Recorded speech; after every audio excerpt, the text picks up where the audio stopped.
चलिए, तो हम चलते हैं पार्ट बी में।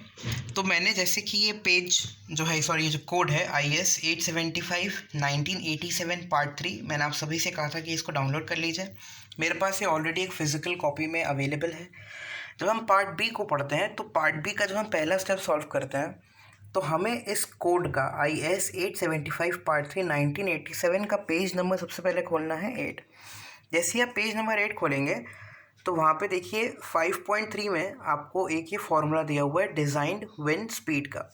डिज़ाइन विंड स्पीड जिसको VZ से डिनोट करते हैं। VZ का फॉर्मूला है VZ is equal to VB into K1 into K2 into K3। ये रहा VZ equal to VB into K1 into K2 into K3। देखिए यहाँ पे दिया हुआ है बेसिक विंड स्पीड। VB का मतलब, ये VB का मतलब है basic wind speed. K1, K2, K3 और VZ सबका मतलब दिया हुआ है। VZ का मतलब है डिज़ाइंड विंड स्पीड। K1 का मतलब होता है प्रोबेबिलिटी फैक्टर। K दिख रहा है, K2 का मतलब है terrain height and structure size. K3 का मतलब है टोपोग्राफी फैक्टर। तो जैसा कि हमने क्वेश्चन में पढ़ा था, हमारे क्वेश्चन में दिया हुआ था गिवन डाटा में कि आपको चिमनी का बनानी है, दिल्ली में बनानी है। अब ये जो हमारा कोड है IS 875 पार्ट 3 1987, ये हमारी कैसी मदद करेगा तो ये हम आगे देखते हैं। चलिए, अब ये जो कोड है IS 875 पार्ट 3 1987 का मैंने खोला है पेज नंबर 53। जैसे ही मैंने पेज नंबर 53 खोला तो उस पर मैंने देखा कि ए से लेकर, देखिए, आगरा, अहमदाबाद, अजमेर से लेके ए से लेके पूरा V तक, विशाखापट्टनम तक हवा की कितनी स्पीड है जो चलती है अपने भारत देश में, वो यहाँ पे दे रखी है। तो आपका पेज नंबर कौन सा खोलना है बेटा? आपको 53। 53 पे जैसे ही आप जाएंगे तो ABCCCC देखते देखते जाएंगे तो यहाँ पे देखिए दिया हुआ है दिल्ली। दिल्ली में हवा कितनी चल रही है हमारी? 47, और इसकी यूनिट क्या है? मीटर पर सेकेंड। अब आपको समझ आया कि आपका कोड यहाँ पे आपकी कैसी मदद करता है। हमारा जो गिवन डाटा था हमने वो देखा, उसमें एक नाम दिया हुआ था दिल्ली। तो दिल्ली बेसिकली इसलिए दिया था कि ताकि हम एक कोड खोलें और कोड के पेज नंबर 53 से हम कितनी स्पीड जो है हवा की चलती है दिल्ली में उसको हम पता कर लें। चलिए आगे कंटिन्यू करते हैं। आपको याद रखना है हमारा जो फॉर्मूला हमने पढ़ा था उसके स्टेप पार्ट बी के लिए स्टेप नंबर फर्स्ट में हमें ये फॉर्मूले का इस्तेमाल करना है। कौन सा वाला? जो हमने अभी पढ़ा IS 875 पार्ट 3 1987 के पेज नंबर 8 पे फॉर्मूला दिया हुआ था VZ equal to VB into K1 into K2 into K3। ठीक है, VZ का मतलब हम वहाँ पढ़ के आए हैं, design wind speed. K1, K2, K3 का मतलब हमने सब पढ़ लिया है, किसको क्या कहते हैं। अब आप जब कोड में देखेंगे तो कोड में तो बहुत सारी भाषाएं लिखी हैं कि K1 का मतलब क्या है, K2 का मतलब क्या है, K3 का मतलब क्या है। आपको यहाँ पे याद रखना है, आपको क्या याद रखना है कि जब भी आप K1 की वैल्यू पुट करेंगे तो हमेशा क्या पुट करेंगे? 1। और जब भी आप K3 की वैल्यू पुट करेंगे तो हमेशा क्या पुट करेंगे? 1। सिर्फ जो वैल्यू बदलेगी वो किसकी बदलेगी? हमारे K2 की। ठीक है, कोई दिक्कत नहीं। चलें, तो जैसा कि हमने देखा था IS 875 पार्ट 3 1987 के पेज नंबर 53 पे दिल्ली दिया हुआ था, और दिल्ली में जो हवा चलती है, विंड स्पीड चलती है, उसको VB से डिनोट करते हैं, जो कि वहाँ दी हुई थी 47 मीटर पर सेकेंड। तो हमने अभी जो फॉर्मूला पढ़ा VZ equal to VB into K1 into K2 into K3, अब सबकी वैल्यूज़ को हम उनकी जगह पे पुट कर देते हैं। VB की वैल्यू 47, K1 की वैल्यू मैंने बोला बेटा आपको याद रखनी है, हमेशा 1 रखते हैं। K2 की वैल्यू को K2 ही लिखे रहने दीजिए, और K3 की वैल्यू को 1 हमेशा पुट करना है, जैसे कि मैंने आपको ये ऊपर बताया हुआ है। तो VZ हमारा कितना निकल के आ गया बेटा? 47 इंटू K2। अब आगे चलते हैं स्टेप नंबर सेकंड पे। जब हम स्टेप नंबर सेकंड पे जाते हैं तो हमें वहाँ पे निकालना पड़ता है डिज़ाइन विंड प्रेशर। तो डिज़ाइन विंड प्रेशर का जो फॉर्मूला है उसके लिए फिर आपको आपका कोड खोलना है IS 875 पार्ट 3 1987 का पेज नंबर 12। पेज नंबर 12 में नीचे राइट साइड में आप देखेंगे वहाँ पे दिया हुआ है design wind pressure. Design wind pressure का फॉर्मूला थोड़ा सा मेरे फोटोकॉपी प्रिंट निकालने में थोड़ा सा लाइट हो गया है, इसको ध्यान से पढ़ेंगे। इसको PZ से डिनोट करते हैं और फॉर्मूला है 0.6 इंटू VZ का होल स्क्वायर। VZ जिसको हमने बोला था स्टेप नंबर फर्स्ट के अंदर डिज़ाइन विंड स्पीड, VZ हम ऑलरेडी निकाल चुके हैं, क्या? 47 इंटू K2। तो स्टेप नंबर 2 में हमें निकालना है डिज़ाइन विंड प्रेशर, जिसको PZ से डिनोट करते हैं, जो कि कहाँ से मिलेगा, IS 875 पार्ट 3 1987 के पेज नंबर 12 से। तो ये फॉर्मूला दिया हुआ है PZ equal to 0.6 into VZ का होल स्क्वायर। तो ये देखिए मैंने सब वैल्यूज़ को अपनी अपनी जगह पुट कर दिया। फॉर्मूला था PZ equal to 0.6 into VZ का होल स्क्वायर। तो VZ की वैल्यू हमने निकाली थी 47 इंटू K2, और इस होल पे स्क्वायर डालना है। ऐसा नहीं कि 47 का स्क्वायर कर दिया, K2 का स्क्वायर करने भूल गए। 47 का स्क्वायर करा तो हमें सॉल्व करने पे मिला 2209, K2 का होल स्क्वायर मैंने ऐसे लिख दिया। अब ये PZ आया है 1325.4 इंटू K2 का होल स्क्वायर। यूनिट है इसकी न्यूटन पर मीटर स्क्वायर, पर बार बार इतनी बड़ी वैल्यू लिखना मेरे लिए पॉसिबल नहीं है, तो मैंने न्यूटन को किलो न्यूटन पर मीटर स्क्वायर में कन्वर्ट कर लिया। तो ये हो गया 1.325 इंटू K2 का स्क्वायर। अब हम चलते हैं स्टेप नंबर 3 में। ये हमारे पार्ट बी का स्टेप नंबर 3 है। ठीक है, ये जो फॉर्मूला दिया हुआ है प्रेशर कैलकुलेशन, ये कहीं भी अवेलेबल नहीं है। ठीक है, ये फॉर्मूला आपको याद रखना है। फॉर्मूला है P equal to PZ into 0.7 into del Z into D average. PZ तो हमको पता ही है कितना है, 1.325 इंटू K2 का होल स्क्वायर। 0.7 हम समझ रहे हैं एक कोई मैथमेटिकल टर्म है। अब हमें यहाँ पे आगे सॉल्व करने से पहले समझना है कि भैया डेल Z क्या होता है और टी एवरेज क्या होता है। डेल Z को समझना बहुत ही आसान है। देखिए, जब भी हम कोई चिमनी का क्वेश्चन करते हैं तो हमें क्या करना पड़ता है कि जैसे कि हमारे क्वेश्चन में दिया हुआ है कि 60 मीटर की चिमनी 60 मीटर की चिमनी बना लीजिए। अब भैया 60 मीटर की चिमनी बनाएंगे तो हम एक चिमनी के लिए, मतलब चिमनी के लिए कोई एक स्टील की प्लेट तो यूज़ नहीं कर सकते। तो हमें क्या है, हमें चिमनी के करने पड़ते हैं सेक्शन बोले तो अलग अलग टुकड़े। तो जो भी सेक्शन की हाइट होती है, जैसे मान लीजिए ये हमने कोई चिमनी थी जिसके हमने कुछ टुकड़े करे, तो हर सेक्शन की जो हाइट होती है, पर्टिकुलर प्रत्येक सेक्शन की जो हाइट होती है, उसको किससे डिनोट करते हैं बेटा, डेल Z से। कोई दिक्कत तो नहीं। दूसरी चीज़ क्या हमें दिमाग में याद रखनी है, हमें याद रखना है कि डेल Z की वैल्यू 12 मीटर तक ले सकते हैं, लेकिन उससे ऊपर लेना गलत है। तो मैक्सिमम जो सेक्शन की हाइट होती है, मतलब एक जो पर्टिकुलर सेक्शन है उसकी हाइट आप कितनी ले सकते हो, अप टू 12 मीटर। 12 मीटर से ऊपर नहीं लेना है। ठीक है, चलिए।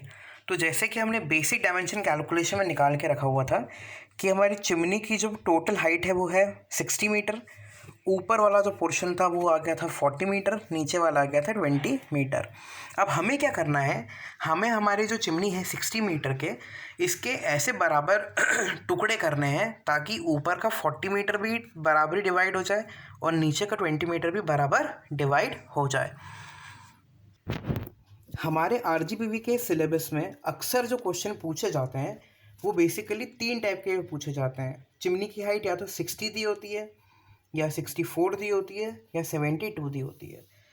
चाहे आपकी चिमनी 60 मीटर की आए, चाहे 64 की आए, चाहे 72 की आए, आपको इन तीनों केसेस में चिमनी के 6 टुकड़े करने हैं। 6 6 6। तो आपका अगर 60 मीटर का क्वेश्चन आता है तो डेल Z कितने मीटर का हो गया, 10 मीटर का। यहाँ भी आपका डेल Z कितने का हो गया, 10.667 का। और 72 मीटर का क्वेश्चन आता है तो भी डेल Z कितने का हो गया, 12 मीटर का। देखिए, बेसिकली मैं आपको रटवा नहीं रहा, मैं आपको जो समझाना चाह रहा हूँ अब आपको डायग्राम देख के समझ आ जाएगा। हमारी ऊपर की जो हाइट है कितनी दे रखी थी, 40 मीटर। अब 40 मीटर के हमने कितने टुकड़े करे, 4। 1 2 3 4। तो 4 टुकड़े 10 से गुणा करा तो कितना हो गया, 40। मतलब ये जो है हाइट ऑफ सिलेंड्रिकल पोर्शन वो ऊपर सेटिस्फाई हो गई। ठीक है, और नीचे की बात करते हैं। नीचे की हाइट कितनी थी, 20 मीटर। तो 10-10 मीटर के 2 सेक्शन लगाए तो यहाँ पे 20 मीटर भी हमारा सेटिस्फाई हो गया। मतलब जब हम चिमनी के टुकड़े करें तो हमें ये ध्यान रखना है कि जो हाइट ऑफ फ्लेयर है ये भी सेटिस्फाइड हो जाए। ठीक है, हमारे क्वेश्चन के हिसाब से सेक्शन करने के बाद, और ये वाली जो हाइट है वो भी हमारी सेटिस्फाई हो जाए 40 मीटर। चलिए, एकदम से मुझे याद आया कि एक क्वेश्चन जो है अक्सर 70 मीटर का भी आ जाता है। तो 70 मीटर का जो क्वेश्चन है आपको उसके 7 टुकड़े करने हैं, यानी कि डेल Z आपको कितने लेना है, 10 मीटर का लेना है, और सेक्शन कितने पोर्शन में डिवाइड करना है, 7 में। अच्छा, चलिए अब हम वापस आ जाते हैं स्टेप 3 में, जहाँ पे हमें निकालना था प्रेशर कैलकुलेशन। अब सबसे मज़ेदार चीज़ क्या है कि प्रेशर हमको उतनी ही बार निकालना पड़ता है जितने हमने चिमनी के सेक्शन किए होते हैं। तो यहाँ पे हमें प्रेशर जो है कितनी बार निकालना पड़ेगा देख लेते हैं। देखें, तो जैसे कि मैंने आप डायग्राम में आप सभी देख पा रहे हैं, हमने हमारे चिमनी के कितने टुकड़े करे, 1 2 3 4 5 और एक 6 सेक्शंस करें।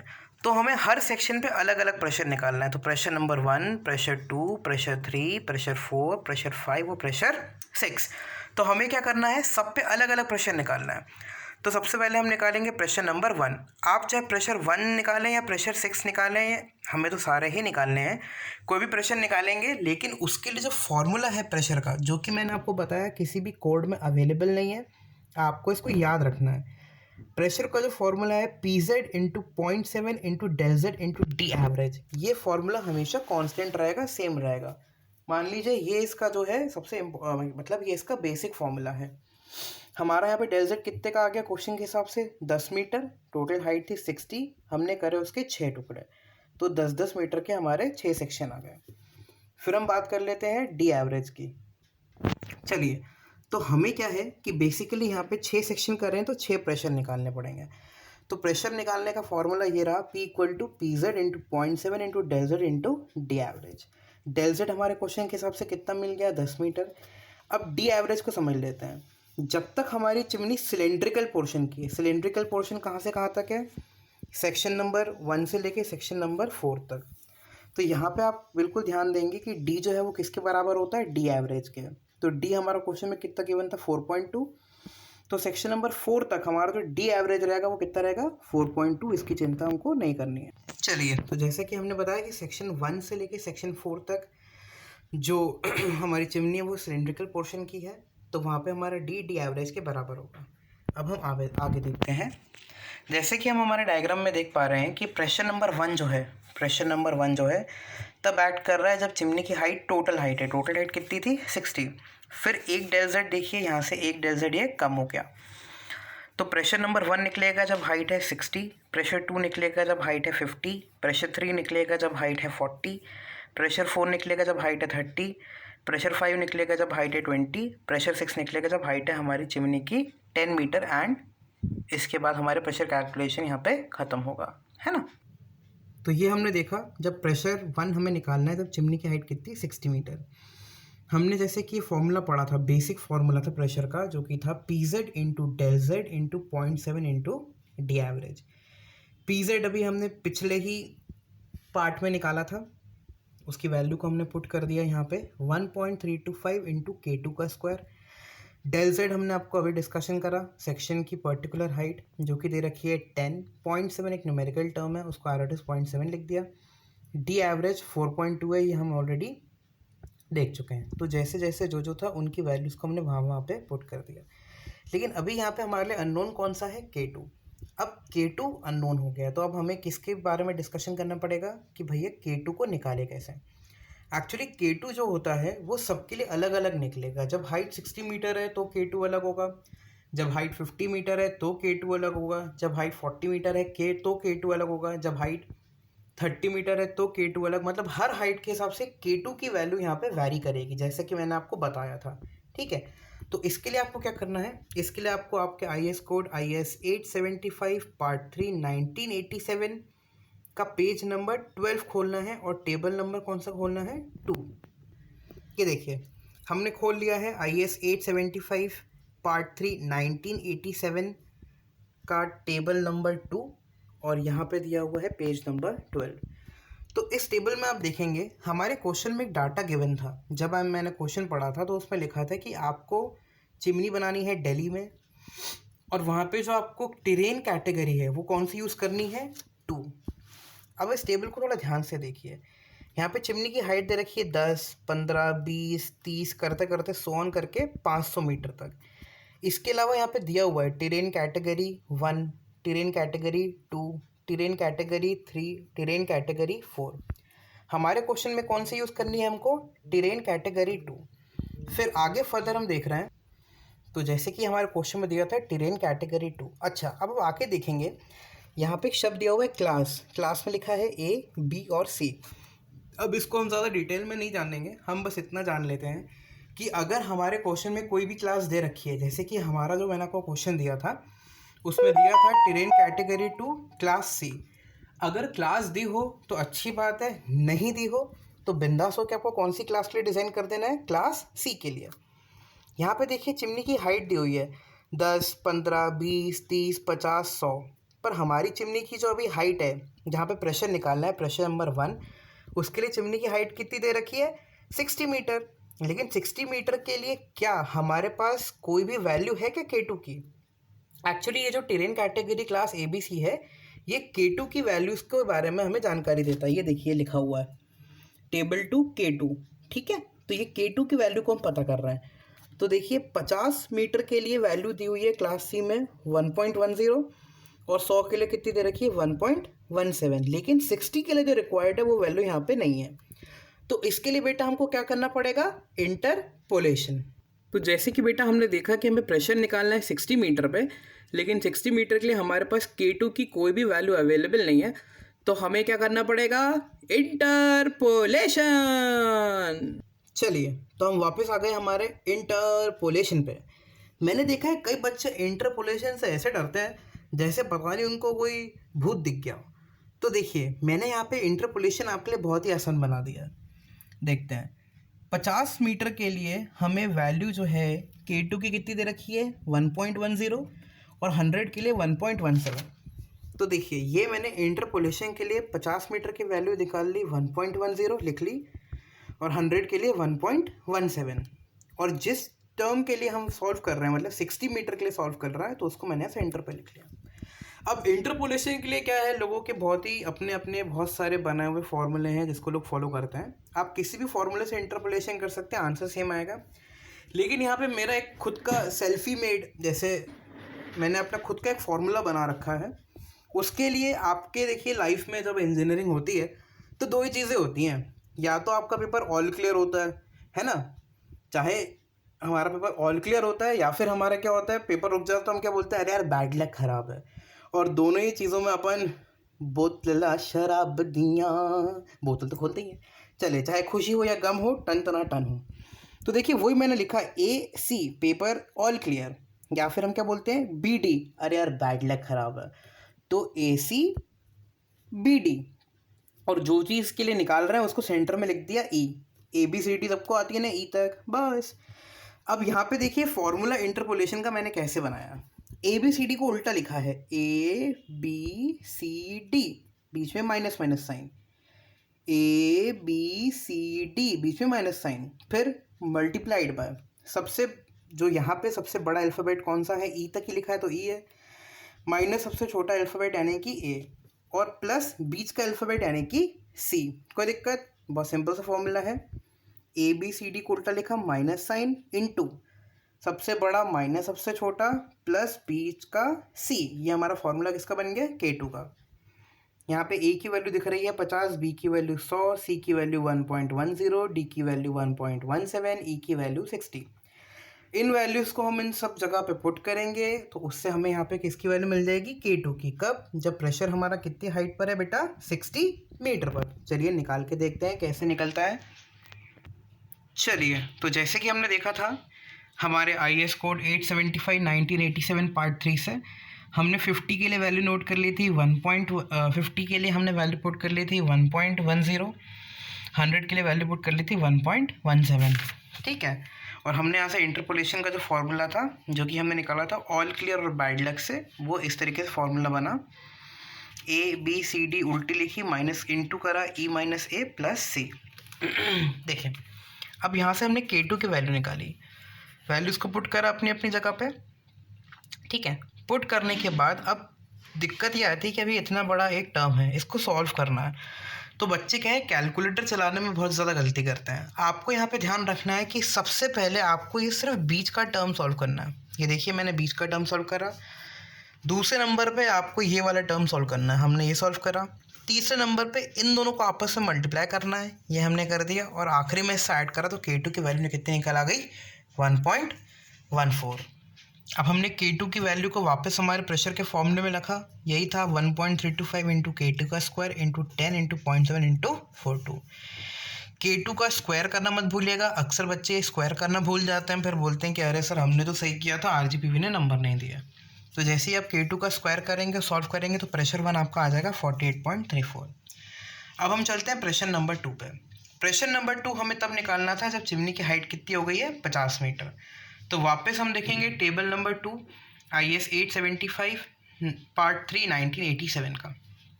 जब हम यहाँ चले तो यहाँ पे हम देख रहे हैं कि 50 मीटर के लिए हमें डायरेक्ट वैल्यू K2 की गिवन है 1.10।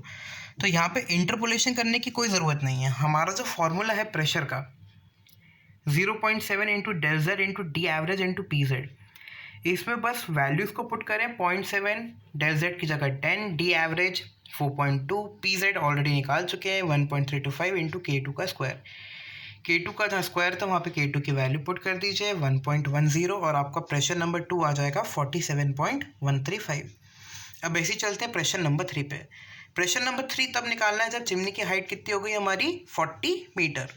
चलें वापस वही फॉर्मूला है 0.7 into del Z into P Z into D average. अच्छा देखिए ये जो वैल्यूज़ हैं 0.7 into del Z into P Z, ये एक्चुअली वेरी नहीं कर रही हैं। तो इसको मैंने इकट्ठा सॉल्व करके लिख लिया है 38.955, है ना। तो ये अब वेरी नहीं करेगा मेरे ख्याल से प्रेशर नंबर 4 तक। ये आगे अगर वेरी करेगा तो उसको हम देख लेंगे। प्रेशर 4 तक तो इतना ही रहेगा। तो बार बार मैं अब इस टर्म को सॉल्व नहीं करूँगा, मैं डायरेक्ट क्या लिखूँगा 38.955 इंटू K2 का स्क्वायर। अब हमें वापस क्या करना है, हमें K2 निकालना है जब चिमनी की हाइट कितनी है, 40 मीटर। वापस कोड पे गए। अब 40 मीटर भैया किसके बीच बीच में आता है, 40 आता है 50 के बीच में और 40 आता है 30 के बीच में। तो 30 के लिए वैल्यू कितनी है 1.04, ये नोट कर लेते हैं। 50 के लिए वैल्यू कितनी है 1.10। ये देखिए मैंने नोट कर लिया है K2 निकालने के लिए। उसी तरीके से A के लिए 30 के लिए वैल्यू थी 1.04 और हमारे 50 के लिए वैल्यू थी 1.10। तो A 30 मीटर के लिए वैल्यू 1.8 और यहाँ पे हमें पता है ये याद कैसे करना है, इंटरपोलेशन का फॉर्मूला कैसे बनाया था, ऑल क्लियर या फिर बैड लक। और यहाँ पे कैसे लिखना है, ABCD उल्टी ABCD इंटू सबसे बड़ा अल्फ़ाबेट जो यहाँ अवेलेबल है माइनस सबसे छोटा, तो E minus A plus C। कोई दिक्कत नहीं। सब वैल्यूज़ को अपनी अपनी जगह पे पुट करा। K2 कितना आ गया 1.07। फिर वापस हम यहाँ आए जहाँ पे K2 मिसिंग था, यहाँ पे फिर K2 की वैल्यू को हमने पुट करा, ठीक है। और 1.07 का स्क्वायर करना मत भूलिएगा। मैं बार बार आप लोगों से रिक्वेस्ट कर रहा हूँ, स्क्वायर करिएगा नहीं तो आंसर गलत आएगा। स्क्वायर करा, यहाँ से हमारा प्रेशर कितना निकल के आ गया 44.599। अब चलते हैं प्रेशर नंबर 4 की तरफ। चलिए तो प्रेशर नंबर 4 तक हमें कोई भी दिक्कत नहीं थी क्योंकि हमें पता था कि हाँ, प्रेशर 4 तक कोई भी दिक्कत नहीं थी क्योंकि कहीं भी डी एवरेज बदल नहीं रहा था। क्योंकि मैंने आपको पहले ही बता दिया था कि जब तक हमारी चिमनी सिलेंड्रिकल रहेगी, मतलब सेक्शन नंबर 1 से लेके सेक्शन नंबर 4 तक, तब तक डी जो है वो किसके बराबर रहेगा बेटा, डी एवरेज के।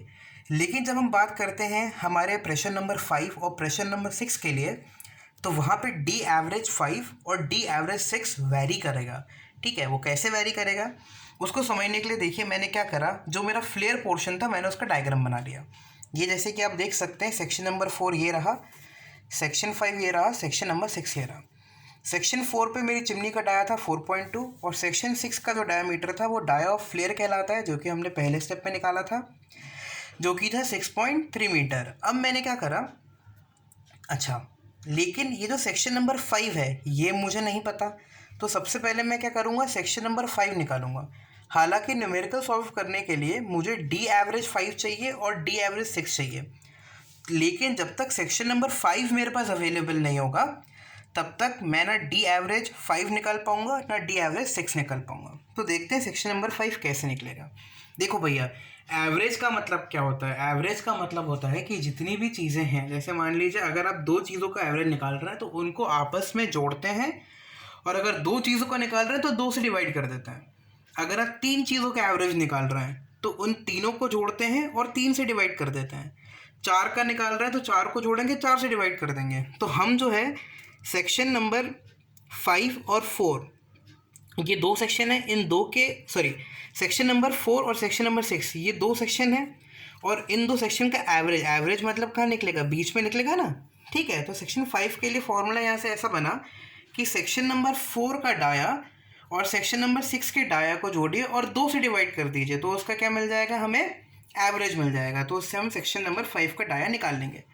सेक्शन नंबर 5 कैसे निकाला हमने, सेक्शन 4 का डाया था 4.2, सेक्शन 6 का डाया था 6.3, दोनों को डिवाइड कर दिया 2 से, तो सेक्शन नंबर 5 का डाया कितना आ गया 5.2।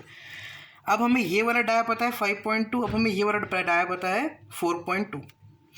अब हमें क्या करना है, डी एवरेज 5 निकालना है। तो कैसे निकालेंगे, पाँचवें का डाया चौथे का डाया दोनों को जोड़ के कैसे डिवाइड कर देंगे 2 से। ये देखिए यही किया है, डी एवरेज 5, सेक्शन नंबर 4 का डाया सेक्शन नंबर 5 का dia divide by 2, 4.2 plus 5.25 divided by 2, तो डी एवरेज 5 कितना आ गया 4.725। अब लगे हाथ क्या करते हैं, डी एवरेज 6 भी निकाल लेते हैं।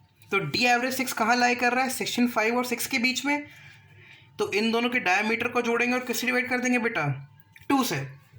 वही करा है, देखिए सेक्शन नंबर 5 का डाया जोड़ा, सेक्शन नंबर 6 का डाया जोड़ा, और दोनों को हमने कैसे डिवाइड कर दिया 2 से। तो ये कितना है 5.25 प्लस 6.3 डिवाइडेड बाई 2, तो डी एवरेज कितना आ गया 5.775। चलिए आगे देखते हैं। अब हम बात कर रहे हैं प्रेशर नंबर 3 की। हमें जो प्रेशर नंबर 3 है वो तब निकालना है जब हाइट है 20 मीटर। चलिए तो वापस चलते हैं हम पेज नंबर 12 पे, IS कोड 875 1987 पार्ट 3 के। जब हाइट है 20 मीटर तो उसके लिए हमें यहाँ पे डायरेक्ट वैल्यू दे दी है कितनी 1.00 किसकी K2 की, तो कोई दिक्कत ही नहीं है। तो यहाँ पे हमारे पास ऑलरेडी जो वैल्यू है 20 मीटर्स के लिए वो K2 नोन है कितनी 1। फॉर्मूला यही था 0.7 into del Z into P Z into D average. हमने हमारे फॉर्मूले में वैल्यू को पुट करा। K2 का स्क्वायर करना मत भूलिएगा, मेरा आपसे बार बार रिक्वेस्ट है। दूसरी चीज़ यहाँ याद रखिएगा कि डी अब जो है वो डी एवरेज के बराबर नहीं है, वो वाला डी एवरेज है जो हम यहाँ पे निकाल के आ चुके हैं 4.725। हमने इसको यहाँ पे पुट करा, हमारा प्रेशर निकल गया 43.824। अब सबसे आखिरी प्रेशर निकाल लेते हैं, प्रेशर नंबर 6। प्रेशर नंबर 6 निकालना है जब हाइट है चिमनी की 10 मीटर। K2 की वैल्यू देखिए 10 मीटर 10 मीटर 10 मीटर 10 मीटर के लिए K2 की वैल्यू डायरेक्ट गिवन है 0.93, तो कोई टेंशन वाली बात ही नहीं है। तो वापस फॉर्मूला पुट करा प्रेशर 6 के लिए 0.7 into del Z into D average into P Z. 0.7 है 0.7, डेल जेड है 10, डी एवरेज हम निकाल चुके हैं 5.775, पी जेड है 1.325 इंटू K2 का स्क्वायर। K2 की वैल्यू को पुट कर दिया 0.93, स्क्वायर करना मत भूलिएगा। प्रेशर 6 आ गया 46.326। इसके बाद आपको क्या करना, इसके बाद आपको बनाना है प्रेशर डायग्राम। ये देखिए हमने इसका प्रेशर डायग्राम बनाया, प्रेशर नंबर 1 2 3 4 5 एंड 6। इसमें देखिए चेकर जो होगा, चेकर आपकी कॉपी को कैसे चेक करता है मैं आपको यहाँ पे समझा देता हूँ कि आप यहाँ पे खुद चेक कर लेंगे कि आपने अभी तक जो क्वेश्चन किया है चिमनी का वो सही किया है कि गलत किया है। जब आप देखेंगे प्रेशर नंबर 1 से प्रेशर 2 की तरफ जाएंगे, 3 की तरफ जाएंगे, 4 की तरफ जाएंगे, जब तक हमारी चिमनी सिलेंड्रिकल पोर्शन की होती है तब तक प्रेशर जो है कम होता है। ये देखिए 48 47 44 42। लेकिन जब वो घाघरे वाले पोर्शन पे आता है यानी कि फ्लेयर पोर्शन पे आता है तो प्रेशर बढ़ने लग जाता है 43 और 46। मतलब जब सिलेंड्रिकल रहेगी चिमनी तो प्रेशर कम होगा और फ्लेयर पोर्शन पे आने का प्रेशर बढ़ जाएगा। तो ये हमें इतना बताता है कि यहाँ तक हमने जो हमारा न्यूमेरिकल करा है वो 200% सही है, और यहाँ तक अगर हम न्यूमेरिकल करते हैं तो 14 नंबर में से हमें 7 नंबर तो यहाँ पे कम से कम मिल ही जाएंगे। अब हम चलेंगे पार्ट सी पे जिसका नाम है मूवमेंट कैलकुलेशन। तो बेटा जैसे कि अब हम स्टार्ट करने वाले हैं पार्ट सी। पार्ट सी का नाम है मूवमेंट कैलकुलेशन, ठीक है। यहाँ पे mx जहाँ भी मैं लिखूंगा उसका मतलब होता है मूवमेंट ऑफ पर्टिकुलर सेक्शन। देखें मूवमेंट निकालने का जो बेसिक फॉर्मूला है जो आप इंजीनियरिंग मैकेनिक्स से पढ़ते आ रहे हैं वो है फोर्स इनटू परपेंडिकुलर डिस्टेंस, ठीक है। चलिए ये हमने एक डायग्राम बना लिया है मूवमेंट को समझने के लिए। हम जैसे कि देख पा रहे हैं कि हमने 6 सेक्शंस पे हमें मूवमेंट निकालना है, तो हमने लिख लिया है मूवमेंट एक section 1, movement of section 2, section 3, section 4, section 5 and section 6। Movement निकालने का फॉर्मूला होता है फोर्स इनटू परपेंडिकुलर डिस्टेंस। तो यहाँ पे लगने वाला फोर्स या जो प्रेशर है वो कितना लग रहा है P1, और परपेंडिकुलर डिस्टेंस मतलब क्या होता है टोटल डिस्टेंस से उसका सेंटर पॉइंट यानी कि उसका आधा ही होगा। तो ये यहाँ पे जब हम मूवमेंट निकालते हैं सेक्शन 1 का तो वो हो जाएगा P1 इंटू डेल जेड का आधा। देखिए हमने वही लिखा है, मूवमेंट निकाल रहे हैं सेक्शन 1 पे तो वो क्या हो गया फोर्स इनटू परपेंडिकुलर डिस्टेंस का आधा। तो P1 इंटू डेल जेड का आधा। P1 हम निकाल चुके हैं 48.392। डेल जेड मतलब हमें पता ही है किसी पर्टिकुलर सेक्शन की हाइट, उसका आधा करा तो कितना आ गया 241.96। मूवमेंट की unit kilonewton into metre. अब हम चलते हैं मूवमेंट ऑफ सेक्शन नंबर 2 पे। सेक्शन नंबर 2 पे मूवमेंट निकालना है। अब 2 पे निकालना है तो पहले कौन से प्रेशर की बात करेंगे, प्रेशर 2 की। तो प्रेशर 2 इंटू परपेंडिकुलर डिस्टेंस का आधा। लेकिन उसी के साथ साथ प्रेशर नंबर 1 और उसका ये वाला डिस्टेंस भी तो हमको पूरा कवर करना पड़ेगा कि नहीं, करना पड़ेगा ना। तो देखिए अब हमने इसका फॉर्मूला बना दिया। जब भी हम किस भी सेक्शन की बात करें तो पहले हम उसके लगने वाले प्रेशर या फोर्स की बात कर लेते हैं। तो इस पे कौन सा प्रेशर लग रहा था, सेक्शन 2 की बात कर रहे हैं तो पहले P2 लिखा। P2 इंटू डेल जेड का आधा प्लस P1 भी तो आ रहा है ऊपर से, plus P1 into del Z plus del Z का आधा। अब यहाँ पे आधे बच्चों की बत्ती गुल हो गई होगी, समझिए इसको। सेक्शन नंबर 2 पे मूवमेंट निकाल रहे हैं, ये तो क्लियर हो रहा होगा। P2 into perpendicular distance. Perpendicular distance मतलब क्या होता है, आधा डिस्टेंस। कोई दिक्कत? अब और P1 से बचा हुआ ये डिस्टेंस यहाँ तक भी तो आएगा ना भैया, तो फोर्स इंटू ये वाला डिस्टेंस। ठीक है, अगर आप इसको ऐसे समझें कि ये जो डिस्टेंस है ये इसका क्या हो गया डेल जेड, और यहाँ से यहाँ तक का डिस्टेंस क्या हो गया डेल जेड का आधा। तो P1 into del Z plus del Z का आधा, वही लिखा है देखो, P1 into del Z plus del Z का आधा, और P2 इंटू डेल जेड का आधा। तो ये बन गया P2 इंटू डेल जेड का आधा plus P1 into del Z plus del Z का आधा। अब ये आधा आधा करके तो आप लोग का दिमाग आधा पाधा हो गया होगा। तो अब क्या है, इसको बहुत ही ईजी बनाने के लिए मैंने एक बहुत ही सिंपल से आपको टेक्निक सिखाने वाला हूँ, जिससे आपको ये आधा अधूरा करने की कोई दिक्कत नहीं है। अगर आप ये पैटर्न भूल भी जाते हैं पेपर में तो भी कोई समस्या नहीं है, आपका क्वेश्चन बहुत आसानी से सॉल्व हो जाएगा। चलें अब मैं आपको इसकी एक ट्रिक दे देता हूँ। जैसे मान के लीजिए, देखिए जैसे कि मैं बात कर रहा हूँ